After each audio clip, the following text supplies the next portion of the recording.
नमस्कार, मेरा नाम सुमन कुमार है और आप हमारा विशेष कार्यक्रम देख रहे हैं विश्लेषण। अक्सर हम त्योहार मनाते हैं, पीले कपड़े पहनते हैं, फोटो खिंचवाते हैं, प्रसाद लेते हैं और आगे बढ़ जाते हैं। लेकिन आज का सवाल है कि क्या हम जानते हैं कि इस पर्व की जरूरत क्यों पड़ी? क्या हम इसके पीछे का इतिहास, तर्क और लॉजिक समझते हैं? आइए शुरू से शुरू करते हैं। मान्यता है कि पौराणिक कथाओं के अनुसार जब भगवान ब्रह्म ने सृष्टि की रचना की तो सब कुछ मौजूद था, आकाश, पृथ्वी, जल, अग्नि और वायु। लेकिन एक कमी थी। सृष्टि मौन थी, भावहीन थी, न संगीत था, न संवाद, न ज्ञान की धारा। कहा जाता है कि ब्रह्म जी को अपनी रचना अधूरी लगी, तब उन्होंने अपने कमंडल से जल छिलका और उस जल से प्रकट हुई माँ सरस्वती। माँ सरस्वती के 4 हाथ, एक में वीणा जो संगीत और सृजन का प्रतीक है, दूसरे हाथ में पुस्तक जो ज्ञान का प्रतीक है, तीसरे में माला जो साधना और अनुशासन का संकेत देती है और चौथे हाथ आशीर्वाद का मुद्रा में। जैसे ही माँ सरस्वती ने वीणा के तार छुए, सृष्टि में ध्वनि गूंज उठी, वाणी प्रकट हुए और ज्ञान का प्रवाह शुरू हुआ। यह दिन था माघ मास के शुक्ल पक्ष की 5वीं तिथि और तभी से यह दिन जाना गया वसंत पंचमी के रूप में। यानी यह पर्व उतना ही पुराना है जितना ज्ञान और संवाद का अस्तित्व। अब सवाल उठता है, वसंत पंचमी को ही क्यों चुना गया?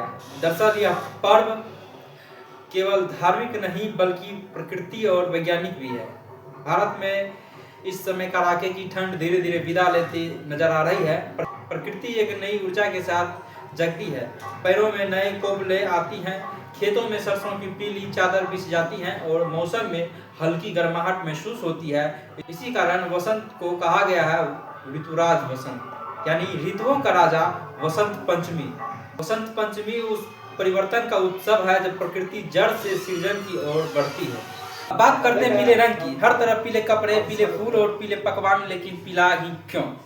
पहला कारण प्रकृति से जुड़ा हुआ है। इस समय सरसों की फसल पीले फूलों से खेतों को ढक लेती है, जो नए जीवन और समृद्धि का संकेत है। दूसरा कारण मनोवैज्ञानिक है। पीला रंग ऊर्जा देता है, उत्साह बढ़ाता है, इसलिए इसे बुद्धि और स्पष्टता का रंग माना जाता है। तीसरा कारण सूर्य से जुड़ा हुआ है। पीला रंग सूर्य की रोशनी का प्रतीक है जो अंधकार को मिटाकर जीवन को दिशा देता है। कहता है कि यदि बच्चे की पढ़ाई की शुरुआत करनी हो तो वसंत पंचमी से बेहतर कोई दिन नहीं है। इस दिन किताबों और कलमों की पूजा होती है और बच्चों से पहला अक्षर लिखवाया जाता है, जिसे अक्षर अभ्यास भी कहा जाता है।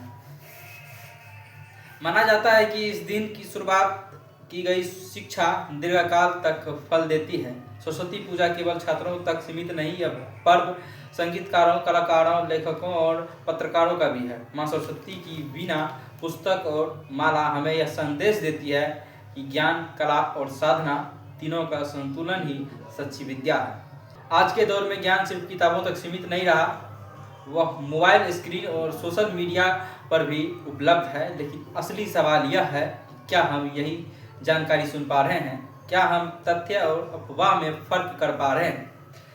आज सरस्वती पूजा का असली अर्थ सही ज्ञान चयन, झूठ से दूरी और सीखते रहने की आदत क्यों आज भी सबसे बड़ा अंधकार है। सरस्वती पूजा केवल मूर्ति पूजा नहीं, यह एक विचार है, एक चेतना है और एक जिम्मेदारी है। यह पर्व हमें याद दिलाता है कि ज्ञान केवल पाने की चीज नहीं बल्कि उसे सही दिशा में इस्तेमाल करना भी उतना ही जरूरी है।